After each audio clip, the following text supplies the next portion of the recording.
Hello guys, मैं फिर से आ गई हूँ आप सबके लिए बहुत प्यारा सा विवाह गाली गीत। और कैसा लगा तो आप लोग जरूर कमेंट में बताइए। आप लोग ऐसे बने रहिए। तो अब हम आप लोग के सुनावत है। जितना हमार जौनपुर के रहे वाले सिस्टर हैं, आप लोग जरूर सपोर्ट करिए। और जो हमार और सिस्टर हैं, आप लोग सबसे हाथ जोड़ के रिक्वेस्ट हुआ कि सब लोग सपोर्ट करिए।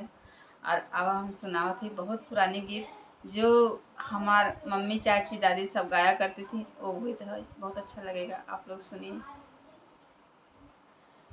ऊंचे चौतरवा चढ़ के बैठे हो समाधि रामा। ऊंचे चौतरवा चढ़ के बैठे हो समाधि रामा। बहिनियन करैन मोल तूती बोलई दयर। बहिनियन करैन मोल तूती बोलई द। बड़की कमांगई 5-25, 5-25 हो 5-25।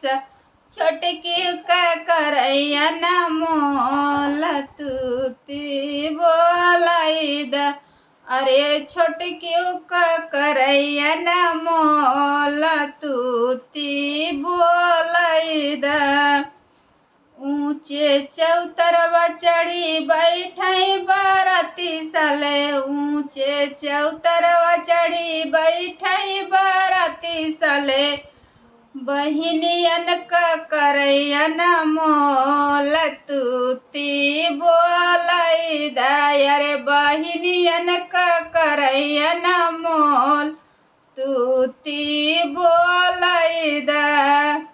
बड़की कमांगई हो 5-25, 5-25 हो 5-25। छोटकी करैन मोल तूती बोलई दयर। छोटकी करैन मोल तूती बोलई द। ऊंचे चौतरवा चढ़ी बैठे अगुआ साले। ऊंचे चौतरवा चढ़ी बैठे अगुआ साले। अपने दीदियन करैन मोल तूती बोलई दयर। अपने फूअन करैन मोल तूती बोलई द। अरे बहिनी कमांगई 5-25, 5-25 हो 5-25। फुआ करैन मोल तूती बोलई दयर। फुआ करैन मोल तूती बोलई दयर। फूअन करैन मोल तूती बोलई दयर।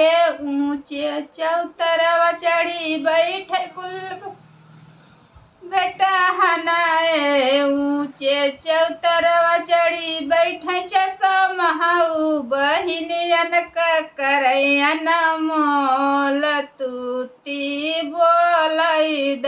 अरे बहिनियन करैन मोल तूती बोलई द। तो कैसा लगा तो आप लोग ज़रूर कमेंट में बताइए।